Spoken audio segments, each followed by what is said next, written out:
আজকের লেকচারে আমি যেটা শিখাবো সেটা হচ্ছে পলিমার এবং পলিমারের প্রকারভেদ। পলিমার হচ্ছে দুই ধরনের হয়, একটা হলো প্রাকৃতিক পলিমার এবং আরেকটা হলো কৃত্রিম পলিমার। কৃত্রিম পলিমারের আরেকটা নাম আছে যাকে আমরা প্লাস্টিক বলি, এবং এই প্লাস্টিক শব্দটা গ্রিক শব্দ প্লাস্টিকস শব্দ থেকে গৃহীত। এই প্লাস্টিকস একটা ল্যাটিন শব্দ এবং এর অর্থ হলো যাকে গলানো যায় বা সহজে গলানো সম্ভব। এখন দেখো, এই যে পলিমারটা আছে, এই পলিমারটা গড গিফটেড ভাবে আল্লাহ প্রকৃতিতে বিভিন্নভাবে এই পলিমারটা সৃষ্টি করেন। এখন প্রাকৃতিকভাবে যে পলিমারটা ক্রিয়েট হয় এটাকে আমরা প্রাকৃতিক পলিমার বলে থাকি। যেমন উদ্ভিদে হয়, আবার প্রাণী দেহে হয়। উদ্ভিদ দেহে যেটা হয় সেটাকে আমরা উদ্ভিজ্জ পলিমার বলি, আর প্রাণী দেহে যেটা হয় তাকে আমরা প্রাণীজ পলিমার বলে থাকি। উদ্ভিদ দেহে যে পলিমারটা হচ্ছে সেগুলো উদাহরণ হিসেবে আমরা দেখি সেলুলোজ এবং স্টার্স। তবে মনে রাখতে হবে, সেলুলোজ এবং স্টার্স এর মনোমার হলো কিন্তু গ্লুকোজ।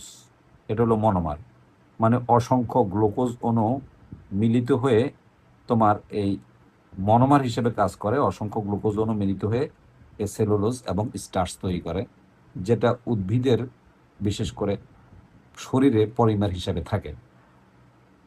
আর প্রাণীর যে বডি আছে বা শরীর আছে, সে শরীরের মধ্যে প্রোটিন হলো একটা পলিমার যৌগ। মূলত প্রোটিনটাই মেইন প্রাণীজ বডির। আর এই যে প্রোটিনটা, এই প্রোটিন যে মনোমার আছে, এই মনোমার হলো অ্যামাইনো অ্যাসিড।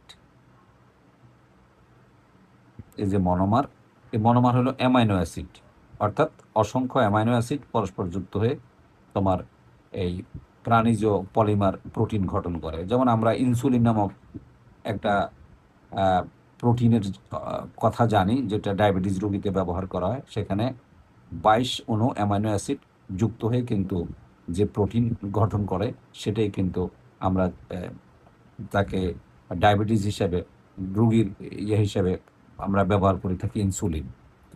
এনিওয়ে, আমরা চলে আসি পরবর্তীতে, যে কৃত্রিম পলিমার যেটা আছে, যে প্লাস্টিক বা প্লাস্টিক কস থেকে গৃহীত যেটা আছে, এটা আবার দুই ধরনের ভাবে আমরা পেয়ে থাকি। একটা হলো দ্রুত পলিমারকরণ বিক্রিয়ার মাধ্যমে পেয়ে থাকি। আমরা লেকচার 6-এ এটার বিস্তারিত আলোচনা করেছি। সেটা হলো দ্রুত পলিমারের মধ্যে আছে পলিথিন আছে, পলিপ্রোপিন পিপি আছে, পিভিসি আছে, পলিভিনাইল ক্লোরাইড আছে। আর স্পেশালি ঘনীভবন পলিমারকরণের মধ্যে নাইলন 66 আছে, যেটা আমরা লেকচার 6-এ বিস্তারিত আলোচনা করেছি। এখন বিশেষ করে আমি এদের ব্যবহারটা এবং মনোমারটাকে ছক আকারে তোমাকে দেখিয়ে দিচ্ছি, যেন তোমার পরীক্ষার হলে গেলে অবজেক্টিভগুলো ভালো অ্যান্সার করতে পারো, কিংবা যদি সাবজেক্টিভে এসকিউতে আসে তাও অ্যান্সার করতে পারবা, এবং সিকিউর কতে যদি আসে তাও তুমি অ্যান্সার করতে পারবা। এটা হলো পলিমার আর এটা হলো মনোমার, এটা হলো ব্যবহার। পলিমার হলো পলিথিন, এটার সংকেত হলো bond CS2 bond CS2 Hollen. আর এটার মনোমার হলো ethene CS2 double bond CS2। এবং এটা কোথায় ব্যবহার করা হয়? প্লাস্টিক ব্যাগ তৈরি করতে ব্যবহার করা হয়, প্লাস্টিক শীট তৈরি করতে ব্যবহার করা হয়। তারপর হলো পলিপ্রোপিন, এটার সংকেত হলো bond CS2 bond CH CS3 bond whole N। এটাকে আমরা সংক্ষেপে পিপি পাইপ বলা হয়। মার্কেটে গেলে, প্লাস্টিকের দোকানে গেলে পিপি পাইপ বললে ওরা তোমাকে যে পাইপটা বের করে দিবে সেটাই পলিপ্রোপিন পাইপ। বিশেষ করে এটার মনোমার হচ্ছে propene CS2 double bond CH bond CS3। আর এটা সাধারণত কোথায় ব্যবহার করা হয়? প্লাস্টিকের রশি ব্যবহার করতে ব্যবহার করা হয়। আর প্লাস্টিকের যে বোতল আছে, আমরা বিভিন্ন ধরনের প্লাস্টিক বোতল দেখতে পাই, পেপসি, কোকাকোলা, ফান্টা, স্প্রাইট, পানির বোতল বিভিন্ন ধরনের, এগুলি তৈরি করতে এটা ব্যবহার করা হয়। এবার হলো পলিভিনাইল ক্লোরাইড PVC, এটা অত্যন্ত গুরুত্বপূর্ণ একটা পলিমার, প্রাকৃতিক বা প্লাস্টিক। বিশেষ করে এটার সংকেত হলো bond CS2 bond CHCl bond whole N। আর এটার মনোমার হলো vinyl chloride CS2 double bond CHCl, এটা হলো বিনাইল ক্লোরাইড নাম। আর বিশেষ করে এই যে প্লাস্টিকের যে পাইপগুলো তৈরি করা হয়, অনেক মোটা মোটা যে পাইপগুলো তৈরি করা হয়, বাথরুম ফিটিংসের যে পাইপগুলো আছে, বিশেষ করে মানে রাস্তার মধ্যে যে মোটা মোটা আমরা পানির পাইপগুলো ব্যবহার করি, এগুলি সবই কিন্তু পলিভিনাইল ক্লোরাইড ফাইবার।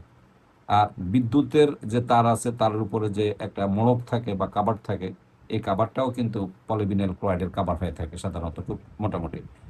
যাই হোক, এখন এরপরে আসে আমরা লাইলন 66 এর এটা আমরা বিস্তারিত বিবরণ দিচ্ছি। লাইলন 66 এর সংখ্যা হলো bond CH, bond CS two whole 4, bond CO, bond NH, bond CS two 6, bond NH, bond whole N. এটা আমরা লেকচার 6-এ ব্যাপক আলোচনা করছি। আর এটার মনোমার হলো দুইটা, একটা হলো অ্যাডিফিক অ্যাসিড এবং আর একটা হলো হেক্সামিথিলিন ডাইঅ্যামিন। আর এটা কোথায় তৈরি করা হয়, ব্যবহার করা হয়? এটা ব্যবহার করা হয় কৃত্রিম কাপড় তৈরি করতে, ব্যবহার করা হয় কৃত্রিম রশি তৈরি করতে, ব্যবহার করা হয়।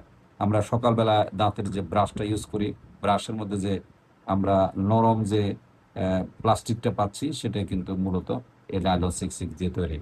ক্লাসটা কেমন লাগলো জানাবে, আর কোনো প্রশ্ন থাকলে কমেন্টস করবে। অনেক ধন্যবাদ।